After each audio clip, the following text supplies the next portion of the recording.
మనం భక్తి మార్గంలో ఎలా ఉండాలి? నిశ్చింతగా, నిస్సంకోచంగా, నిరాటంకంగా సేవ చేయాలి, నమ్ముకోవాలి, నిరంతరం జపించాలి. చిన్న కష్టం రాగానే మానేయడం, చిన్న సుఖం రాగానే మళ్ళీ మొదలు పెట్టడం. ఇగో జపం చేశాను, అందుకే అమెరికా నుంచి మా అబ్బాయి ఫోన్ చేశాడు, దీనికి దానికి సంబంధం లేదమ్మా. నువ్వు ఊరికి ముడెట్టగా అన్ని విషయాలు ఇక్కడ. ఆ అమెరికా ఫోన్లో ఏదైనా దుర్వార్త ఉందనుకో, అప్పుడు జపం ఫలితంగా దుర్వార్త వచ్చినట్టేగా. దీన్ని ముడిపెట్టకపోతే దాన్ని ముడిపెట్టక్కల.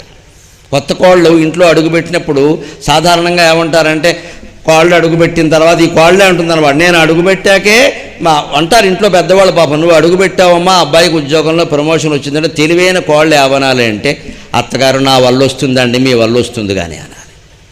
ఈ కోళ్ళ పొరపాటుని మెత్తబడి మోజుపడి, నిజమేనండి మా పుట్టింట్లో కూడా అలాగే అంటూ ఉండేవారని అంటే, రేపొద్దున ఓ నెలలకి మావగారు కొట్టుకోమంటే కూడా కోడల పుణ్యమే అంటారు. అనుకూలమైన విషయం కదా అని మనం స్పందిస్తే ప్రతికూలం కూడా మెడకు కట్టేస్తారండి.